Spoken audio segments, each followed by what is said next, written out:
morning. We're Morning. Maseches Shekalim. We're going to begin Perek Gimel today, which is on page 15 of your Mishnah Behira. And we're going to hopefully finish the whole Perek Gimel today. Perek Gimel deals with how money was removed, withdrawn from the treasury room in the Beis Hamikdash, the Lishka. Part of the Mishnah is going to deal, it's going to intersect with a halacha about Meiser Behema. We're all familiar with the laws, or we know that there are laws about Truma and Meiser. We know about the law of Meiser. Certain things grow in Eretz Yisrael, grains, other things, the Shivas Haminim, and there's a Shemitah schedule, as we mentioned earlier, I believe this week, year 1, 2, 5, year 1, 2, 4, and 5. Let's say we're starting the Shemitah cycle this year, Tafshin Pei Aleph, which we're not. It's going to be the 6th year of Shemitah. The coming year, Bolein L'Tayva, is Erev Shemitah. But let's make believe that this coming year is going to start a new cycle. So it's going to be year 1 of the Shemitah cycle. So in Tafshin Pei Aleph, and the following year, Tafshin Pei Beis, and then year 4 and 5, Tafshin Pei Dalet and Tafshin Pei Hey, every Jew is required to give. Truma is not part of the schedule. You're giving Truma every year, Shemitah, question. But Truma is being given every year. We're only dealing now with the Meiser schedule. So in Tafshin Pei Aleph, Tafshin Pei Beis, Tafshin Pei Dalet, and Tafshin Pei Hey, you're going to be giving Truma to the Levi, Meiser to the Levi, which is called Meiser Rishon, and you're going to be taking Meiser Sheni, a certain amount of this which grew, and you're going to have to bring it to Yerushalayim and eat it in Yerushalayim. If it's too heavy, we mentioned this when we talked about money. If somebody took money from Meiser Sheni and made it into his Matzah Shekel, we learned about that earlier this week. So Tafshin Pei Aleph, Tafshin Pei Beis, Tafshin Pei Dalet, Tafshin Pei Hey, he's going to give a certain amount to a Levi as his Meiser Rishon, and he's going to take a certain amount as Meiser Sheni, and he himself is going to eat it in Yerushalayim with his family. If it's too heavy, he can sell it and take the money to Yerushalayim, and in Yerushalayim he can buy food and eat it with his family in Yerushalayim. That's Meiser Rishon and Meiser Sheni, year 1, 2, 4, and 5. Year 3 and 6, you still have Meiser Rishon to the Levi, but instead of Meiser Sheni, where you take your portion as the owner and bring it to Yerushalayim to eat with your family, that's replaced. In year 3 and year 6, that Meiser Sheni is replaced with Meiser Ani. It's a certain amount of the growth, the Shivas Haminim, we'll leave it at that, that's given to an Ani. So in year 1, 2, 4, and 5, Meiser Rishon Levi, Meiser Sheni for yourself in Yerushalayim. Year 3 and 6, Meiser Rishon, Meiser Ani for the poor person. There's no Meiser Sheni. Year 6, again, Meiser Rishon for the Levi, Meiser Ani for the poor person. No Meiser Sheni that has to be taken to Yerushalayim for yourself. And of course, year 7 is the Shemitah year. So there's a portion of the Mishnah that's going to talk about something called Meiser Behema. The same way that there's Meiser that's given from, we'll call it again, the Shivas Haminim, wheat, barley, you give some to the Levi, some you take yourself to Yerushalayim. In year 3, year 6, you give some to the poor person. There's also something called Meiser Behema. Every year, a person gives Meiser Behema. He has a certain amount of cattle, a certain amount of sheep. To make the case simple, he has a huge corral filled with sheep, And at a certain point in the year, which is the subject of discussion of a Mishnah in this parak, the owner opens the door of the corral, and a Jewish corral had a very narrow opening. Could have had a big opening too, but it had a special narrow opening. The size of the opening fit only one animal through it. As a result, they were able to count their animals. They opened the small door, one animal went out, 2, 3, 4, 5, 6, 7, 8, 9, 10, stop. They took a special branding. We know what branding an animal is, and they branded the animal, and it was called Meiser. 1 out of every 10. Then they let more sheep come through. The 10th one branded Meiser. This is Meiser Behema. And these animals, it could be you had 3 of them, it could be you had 300 of them. It depends how big the number of cattle you have, the number of sheep you have, etc. So you're going to take these animals to Yerushalayim, and they're going to be brought as a korban. And for the most part, the animal belongs to you, not to the kohen. The animal belongs to the owner, and he's going to eat it in Yerushalayim. And that's Meiser Behema. And that's something that's going to come up in the Mishnah today about the dates when a person has to take off Meiser Behema. And this is connected to the dates when Maseches HaShekel were withdrawn from the Lishka. I'm saying this as an introduction because we're not going to go deeply into the rules of Meiser Behema. We're going to read it and just get a basic understanding about why there are dates for it. What concerns us is the Maseches HaShekel. When did you make the withdrawals? So we begin Perek Gimel and Shekalim Mishnah Aleph. B'shlosha prokim bashana, 3 times a year, Tormim es halishka. You go in and take truma, you make a withdrawal. Tormim means like when you take truma, means you take a portion, give it to the Kohen. Truma means taking a portion. 3 times a year, they went in to the treasury room in the Beis HaMikdash, and they made a withdrawal from the Lishka. Only 3 times a year. As I mentioned several times this week, they didn't go into the Lishka every so often and say, we're short money, let's pull out some money today.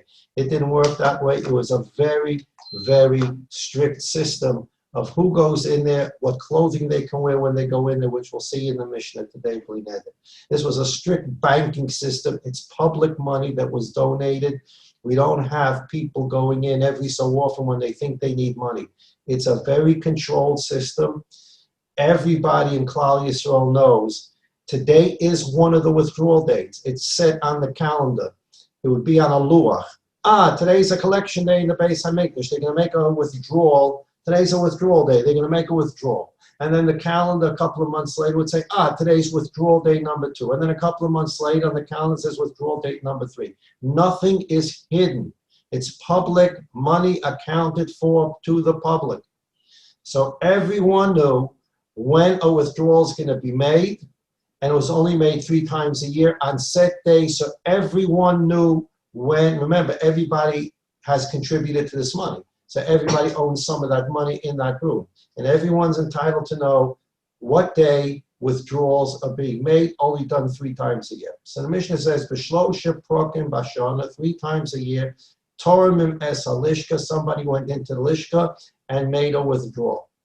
What are these 3 times? Bifros haPesach. Pros means split in half. 1/2. There's a rule that many of us are familiar with. Shloshim yom kodem haPesach, sholim v'doshim b'hilchas haPesach. 30 days before Pesach, we start learning Hilchas Pesach, and we start asking our shaylas. And we learned that out from a pasuk. It's a Gemara in Pesachim. So we do it 30 days. Pros Pei, which means right after Purim. Pros Pesach means break that 30 days. What's break 30 days? Means 15 days. So the Pros HaPesach, 15 days before Pesach, you go in and make the first withdrawal. Well, Pesach is the 15th day of Nisan.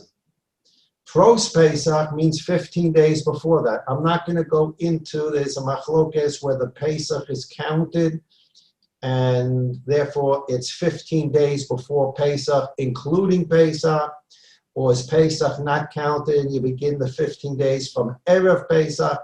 We're not going to go into that. Simple idea. 15 days before Pesach, and 15 days before Pesach can be one of 2 days. The month before Pesach is Adar. In a Jewish calendar, a month can have 29 days or 30 days. It doesn't have 31 days. It's either 29 days, which means it's a Chodesh Chaser, it's a short month, or a month can have 30 days. It's a Chodesh Mole, it's a full month. We're familiar with this because of 1 day Rosh Chodesh and 2 days Rosh Chodesh. A month, if Adar has 29 days, then Rosh Chodesh Nisan is going to be 1 day, the first of Nisan.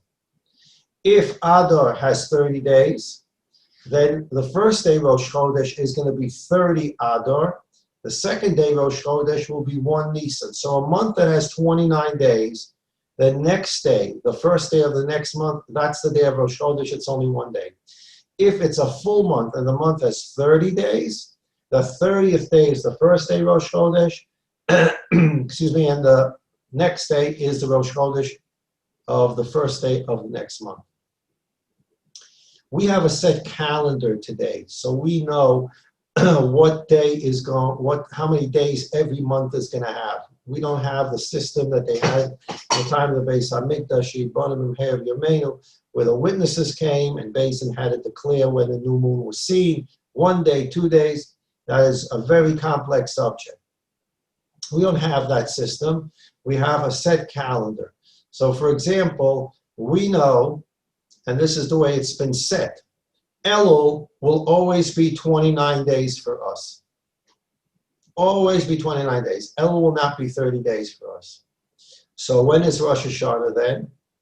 If you think about the rule I just said, a month that has 29 days, then the next day is the only day Rosh Chodesh. 1 day Rosh Chodesh. So if I tell you that every Elul has 29 days, like this year, you can check your calendar, Elul has 29 days, then the next day is the first day of Tishrei. That's Rosh Hashanah. The second day of Rosh Hashanah is the second day of Tishrei. It's unlike any Rosh Chodesh, and there's a lot of discussion in Halacha about the differences. There's a very important difference about Rosh Hashanah. When we say, for example, that Rosh Chodesh Shavat is going to be 2 days, it's because Teves has 30 days, and the 30th day of Teves is Rosh Chodesh 1, and the first day of Shvat is Rosh Chodesh 2. That's the only way you have 2 days Rosh Chodesh, the 30th day of the last month and the first day of the coming month. If the past month only has 29 days, then Rosh Chodesh is 1 day, the new month. Rosh Hashanah is completely different. Elul has only 29 days. And the Rosh Chodesh of Tishrei, which we call also Rosh Hashanah, is Aleph Tishrei. The second day of Rosh Hashanah is Beis Tishrei. How did that come up? That's also a difficult conversation. It started already during the times of complex discussion. That's already started in time when the Beis Hamikdash stood because of difficulties that Rosh Hashanah creates with Yom Tov. So we keep 2 days. So Befros means halfway. So the Tana of this Mishnah cannot give you an exact date for the first withdrawal, because the first withdrawal may end up being on the 29th day of Adar. If it's a year in the Beis Hamikdash where Adar only has 29 days, so then the Truma may end up being on the first day of Nisan. However, if Adar has 30 days, if Adar has 29 days, then the first withdrawal may have to be made on the first day of Nisan. If Adar has 30 days, then the Truma can be made, depending if you count Yom Tov, Pesach, the withdrawal can be made on the 30th day of Adar. So therefore, the Tana, this first opinion, the Mishnah says, pros Pesach, 15 days before Pesach. 15 days before Pesach could either be Rosh Chodesh Nisan, or it could be the 30th day of Adar, depending if Adar is a full month or a short month. But at any rate, 15 days before Pesach, you make the first withdrawal. Let's make believe for our purposes, to keep it simple. The withdrawal is going to be made on Rosh Chodesh Nisan. Somebody raised a question about a week ago, and we said we're going to get to it. It was a combination of different things we learned, which is wonderful. It means that people are thinking about how Midos, Tamid, and Shekalim are interacting. Beginning of Maseches Shekalim, we learned that the announcements to bring Shekalim were made on Rosh Chodesh Adar. You had 30 days or 29 days to get your Maseches HaShekel collected. By Rosh Chodesh Nisan, the korban tamid of that morning had to be bought with new Maseches HaShekel. The Maseches HaShekel that was left from last year, so if today is the first day of Nisan, there's plenty of Maseches HaShekel, or there may be plenty of Maseches HaShekel, depending on expenditures. There's Maseches HaShekel left in the treasury room from last year that wasn't used. Today is the first day of Nisan. I cannot use that money to buy karbonos for the new year. I can only buy karbonos from the Maseches HaShekel that's collected for the coming year. The leftover Maseches HaShekel will have its own rules. And the Mishnah will describe what those uses are, not in today's parak. So there was a person who put a lot of concepts together. In Masechta Tamid, we learned that a korban tamid has to be bought at least 4 days before it's going to be brought as a korban, because it needs bikur mimum. It has to be inspected to make sure that it doesn't have a mum. And then we learned the machlokes is inspected every day for the 4 days, just 4 days before, and then the morning the korban is brought, all kinds of shittas. But the basic rule is the animal must be in the possession of the Beis HaMikdash at least 4 days before the korban, so the animal can be inspected from a mum. Now, how does that work here? Rosh Chodesh Nisan is today. It's early morning. We want to bring a korban tamid. So we're going to go in. Today's the first day. We're going to make the first withdrawal. So we're putting a lot of concepts together. The Mishnah says the first withdrawal is Prois Pesach. So it's 15 days before Pesach. So today is Rosh Chodesh Nisan. I'm going to take out some money from the Lishka. I now have money to buy a new animal for today, an animal that was bought with the new money that was withdrawn today. And now I'm going to come to the Beis HaMikdash and I'm going to shech this animal for a korban tamid. But I can't do that. I had to have inspected the animal 4 days before. And 4 days before, I only had the old money. I didn't have new money yet because I couldn't make a withdrawal. So I only have the old money. If I bought an animal with the old money and I inspected for 4 days, I can't use that animal in Rosh Chodesh Nisan because I'm Rosh Chodesh Nisan. The animal has to be bought from the new collection. If I buy it this morning from the new collection, then I didn't have 4 days to inspect it before I bring the korban. How do you answer that question? It's a tremendous question. And the answer is at the bottom of page 15. The bottom of page 15 in the Ikam Mefarshim, 2 lines from the bottom of the page, it says, B'Prois HaPesach, 15 days before Pesach, Hainu Chavtes Adar or Aleph Nisan. It's going to either be the 29th day of Adar will be 15 days before, or Aleph Nisan may be 15 days before, depending on if Adar is 29 days or 30 days. Fine. So we have our problem. The first withdrawal is on Aleph Nisan. I make the withdrawal, I buy the animal. The animal's not been inspected for 4 days. Lefichach nira, therefore it would appear, shetmidim shel tchilas nisan, the korban tamids and any other public offerings. It could be Shabbos. You have to bring on Rosh Chodesh Nisan. You have to bring the korban tamid. You have to bring the korban musaf of Rosh Chodesh. If Shabbos is also that week and you don't have the new money yet, you need the korban musaf of Shabbos. So there are quite a few korbanos that you need before the 4 days are up. So today's Rosh Chodesh Nisan. I need animal for korban tom in the morning. I need an animal for korban tom in the afternoon. I need animals for the korban musaf today. And if tomorrow is Shabbos, or the day after is Shabbos, I need korban musaf for Shabbos, and of course a korban tamid for each, 2 for each day. I can need 10, 12, 15, 14, 15, 20. Depends on how it works out. I can need a lot of animals before I'm able to actually get 4 days in after I make the withdrawal. In other words, after I make the withdrawal, I go into on the first day of Nisan, I go into the marketplace, I buy 50 animals, and I can't use any of these 50 animals for 4 days. And during those 4 days, it's 4 korban tomids, that's 8. There's Rosh Chodesh, there could be a Shabbos. I can need 15, 20 animals. And I can buy the 15, 20 animals, but I don't have 4 days to be able to inspect them before I bring it as a korban. And a korban tamid needs bikur mimum. Korban musaf may not need bikur mimum, but it can have 4 days. And during those 4 days, korban tamid morning, korban tamid the afternoon, that's 8 korbanos that I buy, and I can't use them because I need to inspect them for 4 days. So how do you work this out? Well, how do you bring korbanos for those first couple of days in Nisan?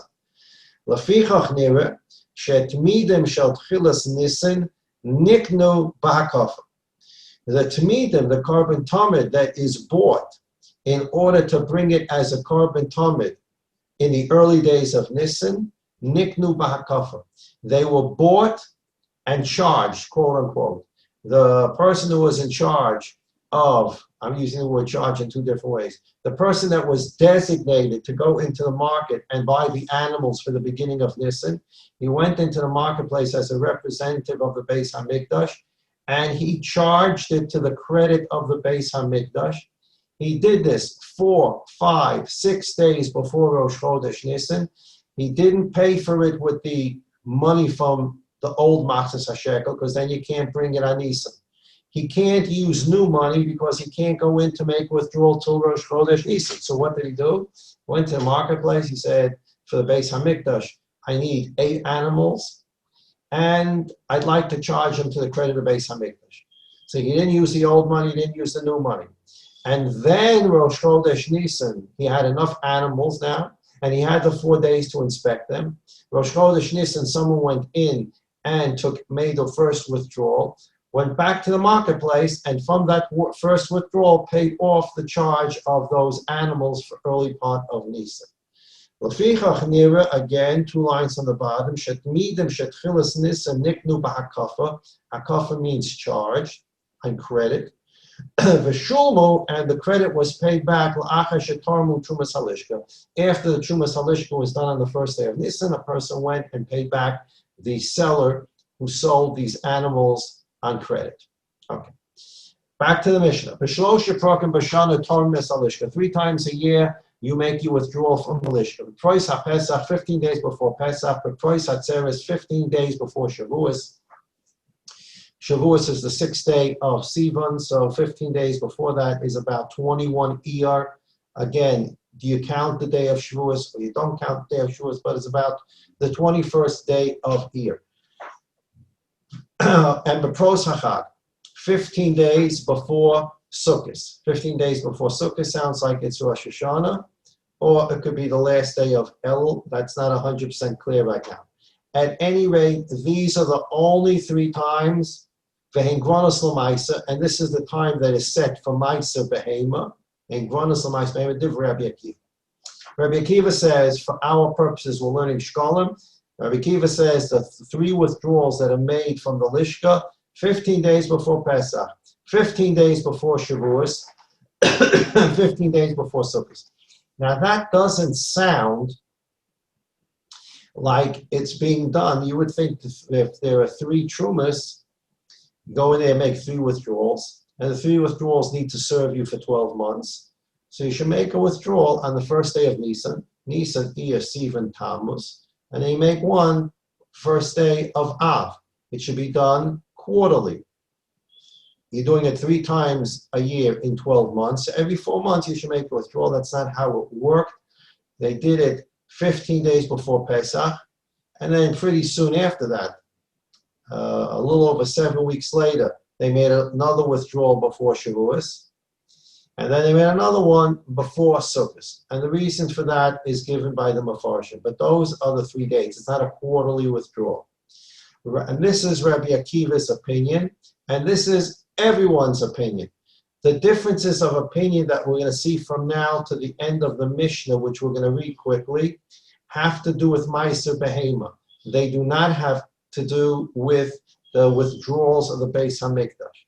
Rabbi Akiva is the one that connects the withdrawals of the Maktas HaShekel and the Beis HaMikdash, and he says these 3 dates, Rosh Chodesh, 15 days before Pesach, 15 days before Shavuos, 15 days before Sukkot, that's the day that you make a withdrawal from Maktas HaShekel and Beis HaMikdash, and also that's the day that sets up Meiser Behema. What does it mean, set up Meiser Behema? We're not going to go into that. It's a day that you have to give Meiser Behema, and from that point forward, animals that were born between the periods. So I'll give you just a quick example. According to Rabbi Akiva, animals that are born between Pesach and Shavuos, you can use those animals. Once 15 days before Shavuos comes, cut off. If you want to eat from the animals, you've been eating them. That's okay. They were born between Pesach and 15 days before Shavuos. Let's call it 21 Iyar. Animals that are born between Pesach and the 21st day of Iyar, you can eat them. They're yours. Once the 21st day of Iyar comes, that is called Goyrin Lamaisa. That's a cutoff point. From here on in, those animals that were born Pesach until 21 Iyar, you can no longer use until you take off Meiser Behema. Animals that you take off Meiser Behema, you can eat them again. Between the 21st day of Iyar and the end of Elul or Rosh Hashanah, 15 days before Sukkot, you have animals born between the 21st day of Iyar and 15 days before Sukkot. You can eat them, do whatever you want. But once 15 days before Sukkot comes, and we'll call that Rosh Hashanah, all animals that were born between 21 Iyar and Rosh Hashanah that you haven't eaten yet, you can't eat anymore. Now you must take off Meiser Behema beforehand. So Rabbi Akiva says, besides these 3 dates, 15 days before Pesach, 15 days before Shavuos, 15 days before Sukkot, besides these being the official calendar dates where a withdrawal was made of Maktas HaShekel, those are also the 3 dates where Meiser Behema got set, and you must take off Meiser Behema. They were Rabbi Akiva. Ben Azai agrees that the 3 withdrawal dates for Maktas HaShekel are 15 days before Pesach, 15 days before Shavuos, and 15 days before Sukkot. He's now disagreeing with Rabbi Akiva about what's the set date for Meiser Behema. So he says, Be'esrim B'Tisha B'Adar, which is not a great difference. Rabbi Akiva said it's 15 days before Pesach. That can either be 29 Adar, or that can be 1 Nisan, depending upon full month or short month of Adar. Ben Azai says it doesn't depend on that. Set date, 29 Adar. The Echad B'Sivan, Rabbi Akiva said it would be 21 Iyar for Meiser Behema. Ben Azai says the first day of Sivan. Uve'esem v'tisha ba'av, on the 29th day of Av, rather than Rosh Hashanah like Rabbi Akiva. Again, these are dates for Meiser Behema. They are not dates for Maktas HaShekel. Maktas HaShekel, 15 days before Pesach, 15 days before Shavuos, 15 days before Sukkot, official days for withdrawal from the Lishka. These dates now they're arguing about are about setting dates for Meiser Behema. Now we have a third opinion. Rabbi Elazar, Rabbi Shimon say different dates for Meiser Behema. be'echad b'Nisan, be'echad b'Sivan, be'esem b'Tisha b'Elul. First day Nisan, first day Sivan, 29th of Elul. And this again is from Meiser Behema. Why do Rebbe Lezer and Rebbe Shimon say that the date, the third date they give you, is the 29th day of Elul? Why didn't they just use the first day of Tishrei? If you take a look a few lines back, it says Rebbe Lezer and Rebbe Shimon say the first set date for Ma'aseh Behema is 1 Nisan, the second set date is 1 Sivan, and the third date is 29 Elul. Why did they just do it consistently? First one for Ma'aseh Behema is 1 Nisan. Second one for Ma'aseh Behema, 1 Sivan. And the third one for Ma'aseh Behema is 1 Tishrei. Everything is 1 Nisan, 1 Sivan, and then 29 Elul. Why not make it 1 Tishrei? So the Mishnah asked, why did they say 29 Elul? Why not just make it the next day 1 Tishrei, and then it's consistent? 1 Nisan, 1 Sivan, 1 Tishrei. Because the first day of Tishrei is Yantiv, it's Rosh Hashanah. And you can't take off Ma'aseh Behema on Yantiv. Why can't you take off Ma'aseh Behema on Yantiv?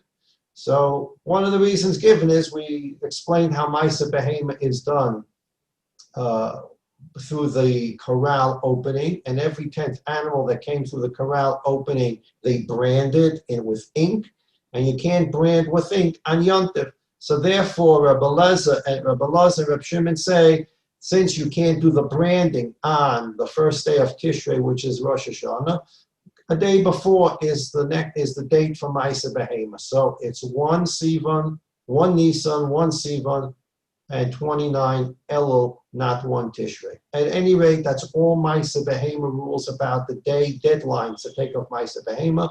For Machtas HaShekel, we're dealing only with 15 days before Pesach, 15 days before Shavuos, 15 days before Sukkot, according to everyone. That's when the withdrawal was made from the Lishka. Now, how do you make the withdrawal from the Lishka? Someone's going to go into that room. How do you make the withdrawal? What do? You go in there and you take a palmful out, 2 palmfuls out, you fill your pockets, you take a fry pan. What do you take in there? How do you take off the truma? We're right now not going to be looking at picture 17. Picture 17 at the bottom of page 17 is the way the Trumas Halishka, the 3 withdrawals were made according to the Rambam. The Rambam has a somewhat complex sheet about how the Trumas Halishka was done. We're going to take a look at page 15. Turn back 2 pages, page 15, diagram 16. There's a room in the Beis HaMikdash that's the Machtas HaShekel room. We'll call it the Lishka, the room. As Machtas HaShekel was brought to the Beis HaMikdash in Yerushalayim, outskirts of Yerushalayim, from Chutz La'aretz, and these came at different times of the year, as we're going to learn. The closer you were to Yerushalayim, obviously, the closer you were to the Beis HaMikdash, the better chance you had that the Machtas HaShekel was going to reach there by 1 Nisan. We've already learned about the fact that Machtas HaShekel did not get to the Beis HaMikdash. All of the Machtas HaShekel for every Jew did not get to the Beis HaMikdash by 1 Nisan. Jews lived up north, they lived down south, they sometimes lived in Chutz La'aretz. And this money had to get to the Beis HaMikdash. No trains, no planes, no helicopters, no bicycles, no nothing. So this has to be brought down on a mule, on a donkey, a camel, by foot, however it's going to get there. So the announcements are being made Rosh Chodesh Adar, and it doesn't mean that everyone is going to get their money there by Rosh Chodesh Nisan. So we already gave examples, and we're going to see it again today. It could be on Rosh Chodesh Nisan, let's say there are 120 Jews that are required to give Machtas HaShekel, Kain Yirbu, V'chein Yifritz. There are 120. And they know this from previous year's collections, that there's going to be about 120 shekel expected into the Beis HaMikdash. By Rosh Chodesh Nisan, there's only 60 shekel in the room. The 60 shekel come from the people in Yerushalayim, very close to Yerushalayim, but there's 60 more shekel that's en route. Some of it's coming from the north, some of it's coming from the south, some of it's coming from Bavel, some of it's coming from Persia. It takes a while to get there. So the full amount of the matzah shekel is not going to be in the lishka room right away. So as the money is collected and brought to the Beis Hamikdash, it's put in the lishka room, and they make it into arima. Literally, picture 16. They put it in a stack. It looks like a silo. They pile the money up as if it's a silo. Then there are kupot. There are boxes. That's what you see also in picture 16. Each box was made, to hold 3 sit-in. It's a measurement. A 3 sit-in box. The person who's going to go in and make withdrawal 1 on Rosh Chodesh Nisan, he takes 1 box with him. He's going to take out of the pile that's in the room enough matzos hashekel to fill up that box, and he walks out of the room. And that's the Trumas Halishka for Rosh Chodesh Nisan. He's going to do the same thing 15 days before Shavuos. He's going to take the box in, and he's going to fill it up with 3 sit-in, except now the room has more matzos hashekel in it. Rosh Chodesh Nisan, it had only 60 matzos hashekels in it, and he took off 3 sit-in from that pile. 15 days before Shavuos, 21 Iyar, that room has more matzos hashekel because more has come into the collection room from different parts of Eretz Yisrael, maybe Chutz La'aretz. So there's more in there. He's now going to take a box on 21 Iyar and fill up that box with 3 sit-in of matzos hashekel.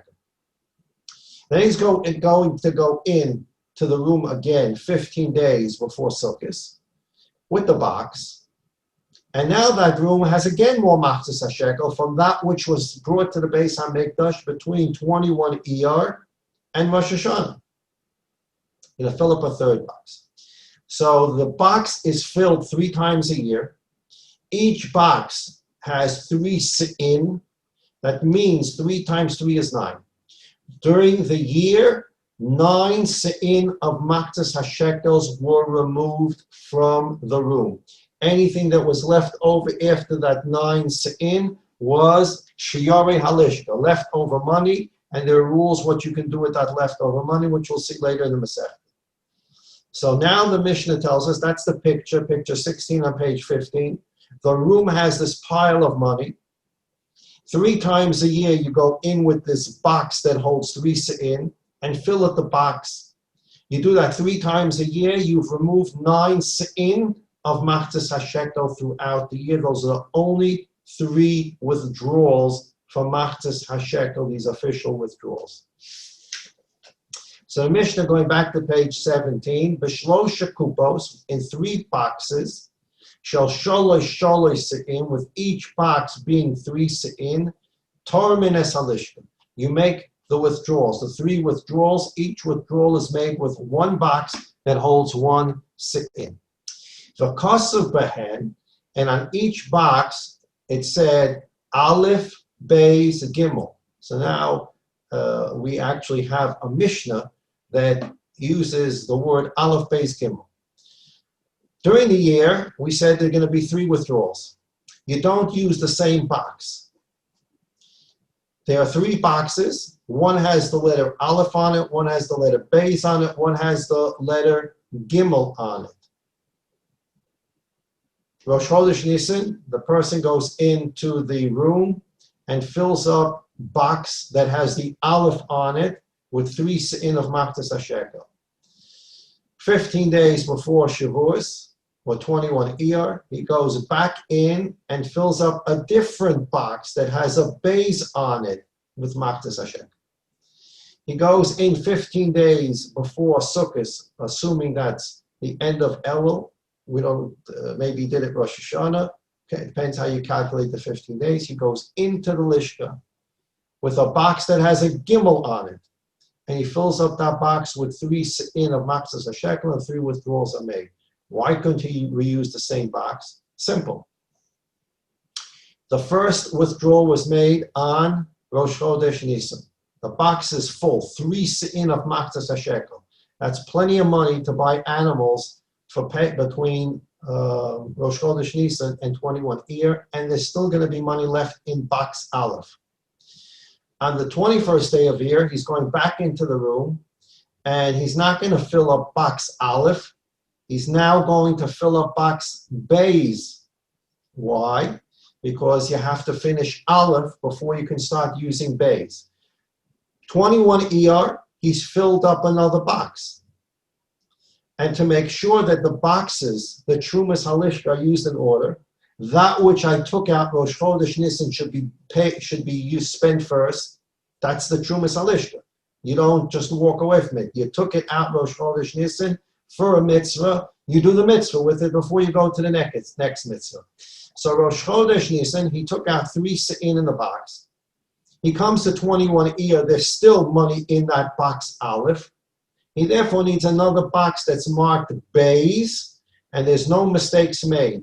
You want to buy more animals, finish box Aleph before you start using box Beis. The same thing is true when he goes in there, Rosh Hashanah. He needs a box that has a gimel on it, so that everyone knows if you need to buy more animals, finish first box Beis before you start spending box Gimel. So therefore, page 18, because of them Aleph Beis Gimel, each box had a letter on it, Aleph Beis Gimel. Rabbi Shmuel says it didn't have an Aleph Beis Gimel on it. It had Yevonis Kosebehem. It had 1, 2, 3 using the Greek alphabet. Alpha, Beta, Gamla. And you can see Alpha, Beta, Gamla in picture 18 is Aleph Beis Gimel. 19 is showing you Alpha, Beta, Gamla. Why in the world in the Beis HaMikdash would they use on the Trumas Halishka Greek lettering? So there are 2 explanations. One is we know that for a good portion of the second Beis HaMikdash, the Greek Syrians dominated the Beis HaMikdash. They're basically in control. And the Jewish people, almost as a common language, were speaking Greek. And therefore, they were familiar with Greek. They were familiar with the Greek Aleph Beis.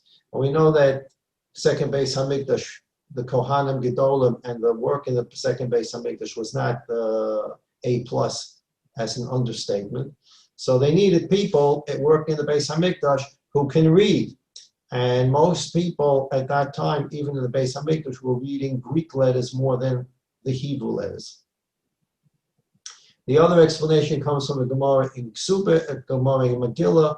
The Gemara says that the descendants of Yefes, because Shem, Cham, and Yefes, remember when Noach got drunk, Shem and Yefes covered him up, and Cham did a terrible thing. So Cham got cursed, Shem got blessed, and we are descendants of Shem. Avraham Avinu comes from Shem, and Yefes also got a blessing.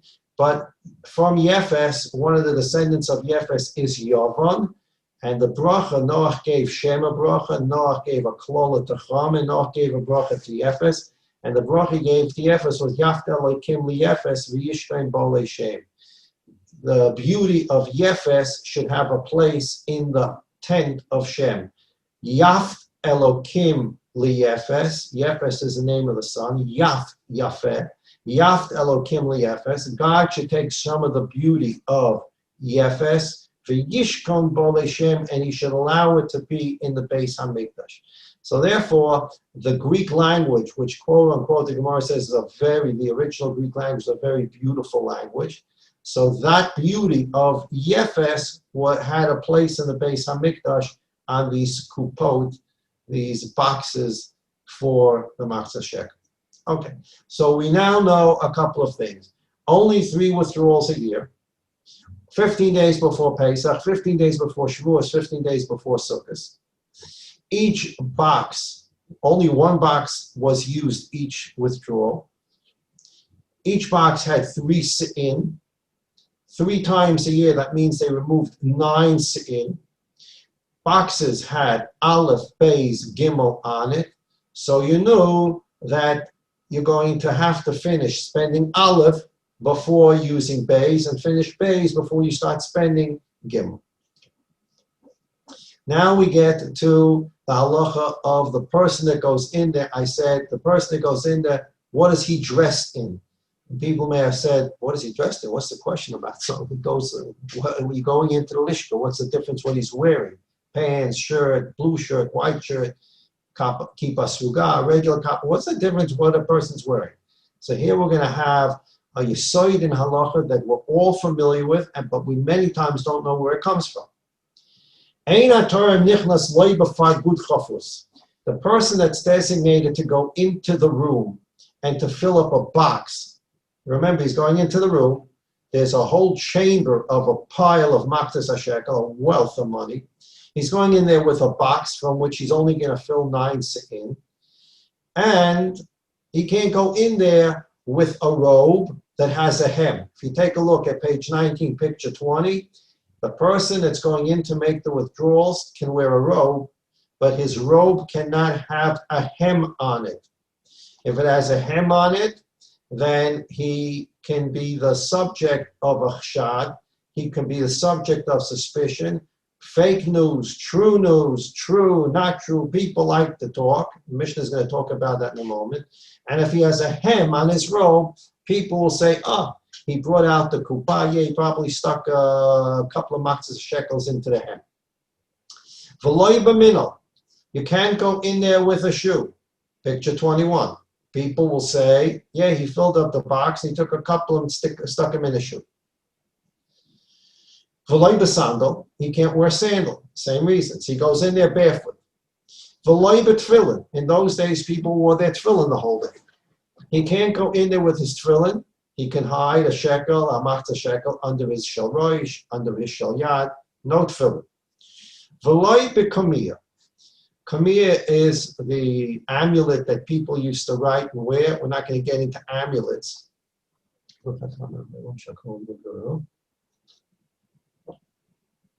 I know for a lot of people this is a very interesting mystical subject. We don't get into the mysticism here. The Gemara talks about kameya. Kameyas on Shabbos. Can you wear them? Is it considered carrying? It can be a religious amulet. It can just be an amulet the person's wearing. He's wearing a chain. He can't go in there because that's also a place where people can say he hid something in there and he's stealing the matzahs hashekel. Now, why don't we simply let the person go in with a hem, with his shoes, with his tefillin, and with his amulet? When he comes out with the box, we tell him to put the box on the floor, we tell him hands on the wall, and we pat him down. Let's see if he stole anything. You can understand that that's not the way that we're going to make a withdrawal for the Beis HaMikdash. We're not going to send someone in there and then suspect him publicly and pat him down to make sure he didn't steal. That's not a process we're going to use in the Beis HaMikdash. The person we sent in there because he has a certain chazaka of kashrus. He's a trustworthy person. And we're not going to send people in there that know that when they come out, they're going to get patted down like burglars. So we're not going to do that. What we're going to do is we're going to create a system where people cannot possibly be chosheh the person. We're going to make this an above suspicion system. No robe with a hem, no shoes, no sandals, no tefillin, no amulets, nothing. He goes in with an empty box, he comes out with a full box. Now, who really cares? Why do we care? So what? He'll go in there with his robe. He's been checked out. He's wearing his robe, his sandals, his tefillin, his amulet. Beis Din checked him out. He's perfectly honest. There's no chshad. Who really cares? Some people say, he probably stole a couple in his robe and his shoe and his tefillin, his kamiyah. Who really cares what people say?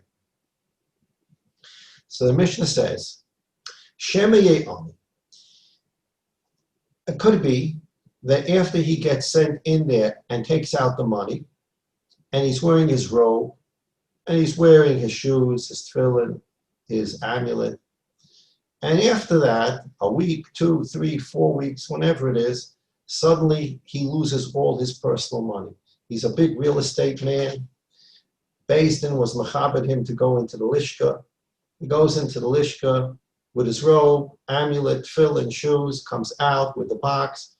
And a month later, his whole business empire collapses. You know what people are going to say? Ah, he must have stolen. He's such a successful businessman for so many years. This is a punishment from God because he stole from the Lishka when he went in there with the box. Shemi Eyoni. A person can go poor, chas v'sholem. V'yoymun, and people will talk about him and say, Me avoin halishka heni. Because of the sin of stealing from the Lishka, he became poor. Or people can make other kinds of, people can talk. They can make up anything in the world. They'll say if he lost his money, punishment, because he stole from the Lishka. Could be that Beis Din selected a perfectly kosher person to go in and take the Lishka, take the Trumas Lishka. He comes out with the box, with his robe and his tefillin and his shoes and his amulet.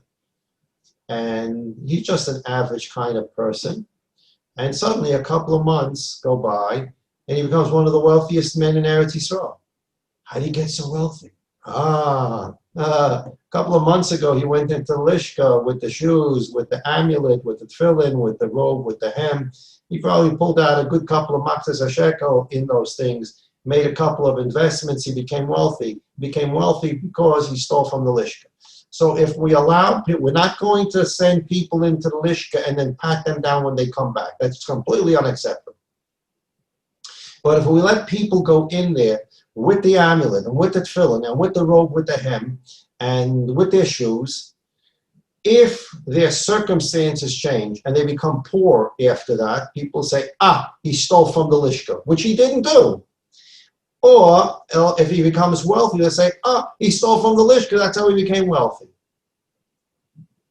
So therefore, we don't want anybody to be the subject of chshad, of this kind of suspicion. We don't want people talking about people. And therefore, we tell the person, we trust you 100%, but we want to keep you above suspicion. You have the covet of going into Lishka. Here's the box. Fill up the box, but not a robe with a hem, not your tefillin, not an amulet, and not your shoes or sandals. Comes out with a box, come on. Why? Why do we care if someone suspects someone? Someone suspects someone, so we know hachoshet b'ksherim loka begufo. That's his problem. If Reuven is choshet that Shimon did something that Shimon didn't do, so Reuven's going to get punished because he's choshet b'ksherim. The famous Gemara, we all know, choshet b'ksherim loka begufo. If you suspect an innocent person, you're going to suffer. Okay, so if someone wants to suspect someone else of stealing, he wants to suspect someone else became wealthy from stealing or got poor as a punishment for stealing, that's his problem. He's suspecting an innocent person, he'll be punished. Why do we need to take active measures to make sure that someone else doesn't suspect a Jew? We learn this out from a pasuk. The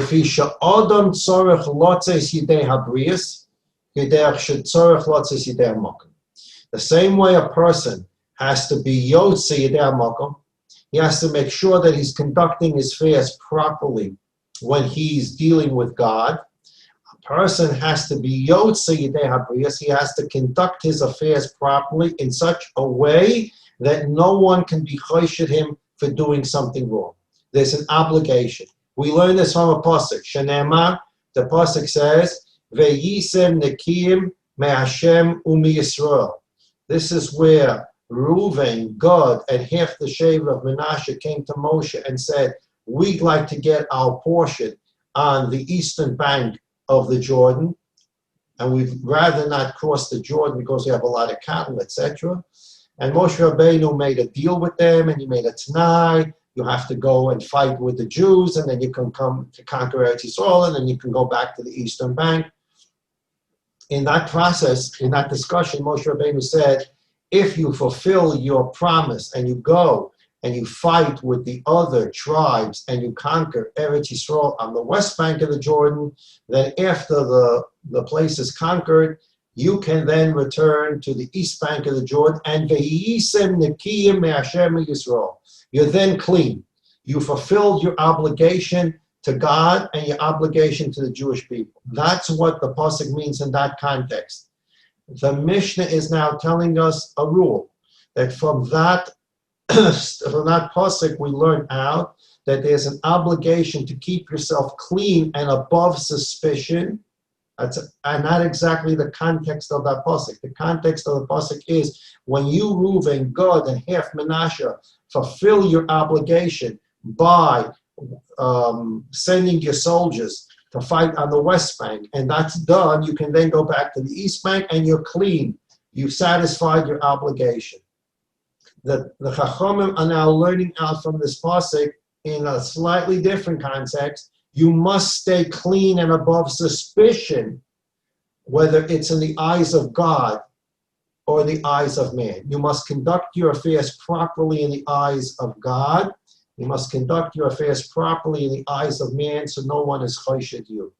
From here, and there's another pasuk the Mishnah quotes, Umetzach chen v'seichel toiv be'enei Elokim v'adam. It's another pasuk in Mishlei. We say it in benching in a different format. A person should find chen, whatever chen means. It's a difficult word to define. Chen and a seichel toiv. You should be found to be a fine person in the eyes of God and the eyes of men. From here, whether it's a direct, quote-unquote, descendant or an indirect descendant of this concept, we have this idea called maris ayin. There are things we don't do because it doesn't look right. They call it today bad optics, in the words of the crooked politicians. Don't do this, not because it's fake, false, and it's a fraud, but don't do it because it's somewhat bad optics. So when a person is going to do something, he cannot create a maris ayin. He cannot create a situation where people think he's doing something wrong. Why? Who cares what someone thinks? If I'm allowed to do this, I'm going to do it. What do I care about what people think? Basically, again, as a direct or indirect descendant of this rule, there's a din of a yisem nekiyim. You must keep yourself above suspicion. It's not a healthy thing to do things, even if they're correct and proper, if you're going to place yourself in a situation where you can become suspect of doing something wrong. And that's called v'yisem nekiyim. For us, it's maris ayin. And this issue of maris ayin is a very complex set of halachas. Maris ayin in the doraisa, maris ayin in the drabanan. And these things change with time. I'll give you an example. There's a tshuva nigros Moshe Feinstein, about using Shabbos clocks. When Shabbos clocks first came out, it was a brand new thing. So the shaila was, can I plug in a Shabbos clock to a light? Today we take for granted. You can plug in a light in a Shabbos clock, and over Shabbos, your windows are open, and people see your lights are going on and off and on and off and on and off on Shabbos. And it's not a maris ayin, because people understand that lights are going on and off in shul, they're going on and off in kiddush halls. Why? In homes, because there's Shabbos clocks today. It's makubal, it's known, and nobody really is suspecting anybody of doing anything wrong on Shabbos. What about those first years of the Shabbos clock? Shabbos clock, you're in a house, lights are going on and off. A lot of people don't even know at that time that there's such thing as a Shabbos clock. They haven't read the paper, they haven't heard about the news, they haven't been in an appliance store, and they don't know about Shabbos clocks. And his next door neighbor, who's been Shomer Shabbos for as long as he knows him, suddenly he sees Friday night the lights going on, the lights going off, Shabbos morning lights going on, the lights going off, the air conditioner going on, the air conditioner going off. What happened to my friend? So you become a subject of maris ayin, you become a subject of chshad. The tshuva nigros Moshe from the early days of Shabbos clocks, whether a Shabbos clock was permitted. I'll give you another example. And of course, and as time developed, There's no Maris Ayin on a Shabbos clock. I'll give you another example. In the early days of parva milk, there's a halacha in Yeredeya. Yeredeya, before we had the fancy parva milks and before we had the parva ice creams, they also had milks that were parv, almond milk. So a person ate a fleishik meal, and he's going to drink with his steak almond milk. Nothing wrong with that. The only problem is if you put on the table a steak and you pour the cardboard boxed almond milk into a jug, somebody walks into the house or guests sitting at the table, what do they see? We're going to have a steak here and there's milk on the table. So the halacha said that you have to make a siman on the table.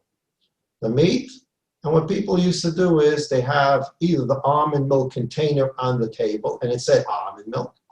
And if they wanted to be fancier, they emptied the almond milk into a container and they left on the table a little cutout from the cardboard box that said almond milk. And so people knew that it was almond milk and there was no shaila of maris ayin. As times went on and parva milk became more and more and more frequent, available in all makolets and supermarkets, the chshad is not there anymore. When milchik ice cream came about, in the original years of milchik ice cream, so there was a question of, at the wedding halls, whether you needed to put a little note on the table, the ice cream is parv, because nobody saw parv ice cream. It looked exactly like vanilla chocolate ice cream. It didn't always taste like that at the beginning, but it looked exactly like it. So you come to the wedding, you come at the end of the wedding, and you see, oh, there's ice cream on the table here. Either this was a very long wedding and it's 6 hours since the main course, or there's something going on here at the wedding that I don't understand. So to avoid the maris ayin, they put little notes on the table. The ice cream is parv. Same thing happened when we get to the coffee. People served coffee with parv milk. Again, the same issue in those first years. Nobody was familiar with this, that there's milk that's parv, because the almond milk. And so they used to put the container on the table so people knew it was parva milk. As time went on, you're at a wedding, they don't put the parva milk cardboard container on the table because now people understand there's such a thing as parva milk. There's no basis to suspect anybody unless he's not machayshik b'kshein. So these rules, which we call maris ayin, which is either a direct descendant or an indirect descendant of this Mishnah. This is where it starts. This concept of a yisim nekiyah Hashem Yisrael, you must remain clean in the eyes of the Jewish people, just like in the eyes of Hashem. You must keep yourself above what we would call reasonable suspicion. So therefore, the Torah went into the Lishka, no hem on his robe, no tefillin, no amulet, no shoes or sandals, so that if he became poor, chas v'shalom, people didn't say, he stole and God punished him. If he became wealthy, people shouldn't say, he must have stolen from the Lishka. So we keep ourselves above the chshad. Mishnah Gimel. Shal beis Ram Gamliel haya nichnas v'shikloi bein etzba osav v'zargo lefnei hatorem v'hatorem miskaven v'docho lakupa. Ram Gamliel is direct descendant of David HaMelech, the whole house of Hillel. Ram Gamliel, these are descendants of the Davidic dynasty, and they became the Nasiim, the princes of the Jewish people, the leaders of the Jewish people. The house of Ram Gamliel wanted to make sure that his Machtas HaShekel got into the first box that was going to be used for the Trumas Halishka, and was going to be used, so to speak, for the first korbanos. So he, Ram Gamliel, and his family would send in a representative. You take a look at picture 24. they would take a representative, and this representative would enter the lishka with the matzah hashekel. He wanted to make sure that his matzah hashekel got into the box. Remember, first day of Nisan, the person that's making the withdrawal has one box, it has an aleph on it, and off the big pile of matzah hashekel, he's going to take off 3 sit-in. Rav Gamliel wanted to make sure that his matzah hashekel got into that first box of 3 sit-in, because if it didn't get into the first box, it's not going to be part of the matzah hashekel, and that we'll learn about on Sunday. It's going to end up being leftover. That we'll learn about on Sunday in Mishnah Dalet. Rav Gamliel wanted to make sure that his matzah hashekel actually got used for korbanos and wasn't part of the leftover money at the end of the year. So he sent a representative into the lishka room. The representative had between his fingers a matzah hashekel. He flipped the matzah hashekel towards the end of the pile.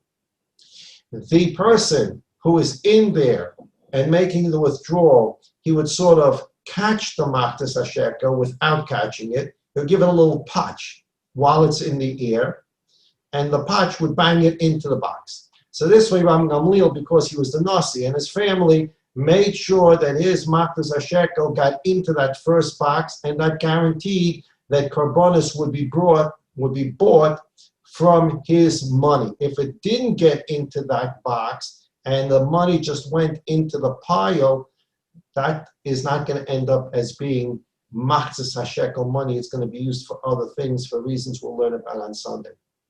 So that's picture 24. Shal beis Rav Gamliel nichnas v'shikli bein esvoisav. The house of Rav Gamliel sent a messenger to the room, and on the day of Rosh Chodesh Nisan, the first withdrawal, the person would walk in with a half a shekel between his fingers. V'zorko lefnei haTorah, he would throw it in front, so it would end up right in front of the person making the withdrawal. V'torei miskaven, the person making withdrawal, miskaven v'doichel hakupi, he sort of caught it or patched it so they get into the box. And Rav Gamliel's matzah hashekel is in that box. Ein ha'toreim torim ad sheyom lehem et Rome. And the person who is designated to make the withdrawal is not allowed to make the withdrawal until they say to him, at Rome. He says to them, the person that's designated to make the withdrawal says, at Rome, is it now the time for me to take off to make the withdrawal? He doesn't just walk in there. He's been told you're going to do it. It's the first day of Nisan. He doesn't just walk in there and make a withdrawal. This is going to be accompanied by people. He asks these people, we'll learn more about these people. He asks the people in his presence, at Rome, shall I go in and make the withdrawal now? V'heim omrim lo, and they say to him, Trom, Trom, Trom, Sholosh Pom. 3 times they say to him, go make the withdrawal, go make the withdrawal, go make the withdrawal. Why do they say it 3 times? For emphasis, and no specific reason. There's a different way to read the Mishnah as well. But that's the basic. We now have this person standing at the room. He says to the people outside the room, at Rome, is now the time? Should I do it now? And they say to him, Trom, Trom, Trom. Yes, go, withdraw, withdraw, withdraw. He goes in there with the box that has an aleph on it, and he fills up from the pile this one box that has 3 in. He brings it out. He had no clothing on or tefillin that can lead to a maris ayin. And from that first box on Rosh Chodesh Nisan, animals are going to be bought until the money in the first box is used up. There's going to be a Trumas Halishka on 21 ear. Someone's going to go back in there and do it for box number bays. There's still going to be money in box Aleph, and they have to use that first. That's finished. They start spending box bays. Someone's going to go in there on Rosh Hashanah and fill up box Gimel, and they're not going to use the money in box Gimel till the money in box bays is finished. And the money between what's left over in box bays and the money in box Gimel is going to take them all the way, enough money to buy animals to the next Rosh Chodesh Nisan. Remember, out of that first box, Aleph on Rosh Chodesh Nisan, someone's going to take some money, go into the marketplace. Besides buying animals, they're going to also pay the person who gave them on credit a certain amount of animals a couple of days before Nisan, so that they can inspect it 4 days before Nisan. And they had the karbonos fully inspected that they would need for the first few days of Nisan. They got it on credit, and the Trumas Halishka would be used to pay that person, and now to buy additional animals. So that is basically the cycle of the withdrawals. The only thing we haven't learned yet is Mishnah Dal, which we'll learn on Sunday, which deals with how they actually segregated the piles. Remember, we said on Rosh Chodesh Nisan in our example, 120 matzahs a shekel are expected, only 60 are there, 60 more are en route, and then the 60 are going to come. They don't just take the next 60 and pull it on and throw it on top of the pile. In Rosh Chodesh Nisan, there was a pile of 60 matzahs a shekel. The Torah went in there and took off a box of 3 in. More money comes into the Beis Hamikdash, and when it comes into the Beis Hamikdash at certain points, they don't just throw the new matzahs a shekel on top of what was left over on Rosh Chodesh Nisan. They actually put a blanket hide on top of what was left over Rosh Chodesh Nisan, and then the money that comes in next, they're going to put on top of that hide, so they know what was there from collection 1. On top of the hide is there from collection 2, and we're going to learn about why we need to separate the collections so we know what came in first and what came in second. We're going to learn all the Mishnah is going to deal with these questions of getting it in there. The bigger problem is really getting it out. Getting it in, there are city collectors that came with their shofaros, their collection boxes, and the collection boxes was a one-way street. You can put a matzah shekel in, you couldn't take anything out. So that is not the big problem. The big problem is the person that goes in there with the whole thing laying on the floor. How does he take it out? Okay, so we're going to learn about that. If you take a look at page 21, you can see the picture already that the matzah shekel has something called ketav la'ot. It's a sheet made out of hide, and it separates the different collections, so we know what came in first to the Beis Hamikdash, cover it up, what came in second to the Beis Hamikdash. Why is that important? We'll learn about that in Yetz Hashem on Sunday.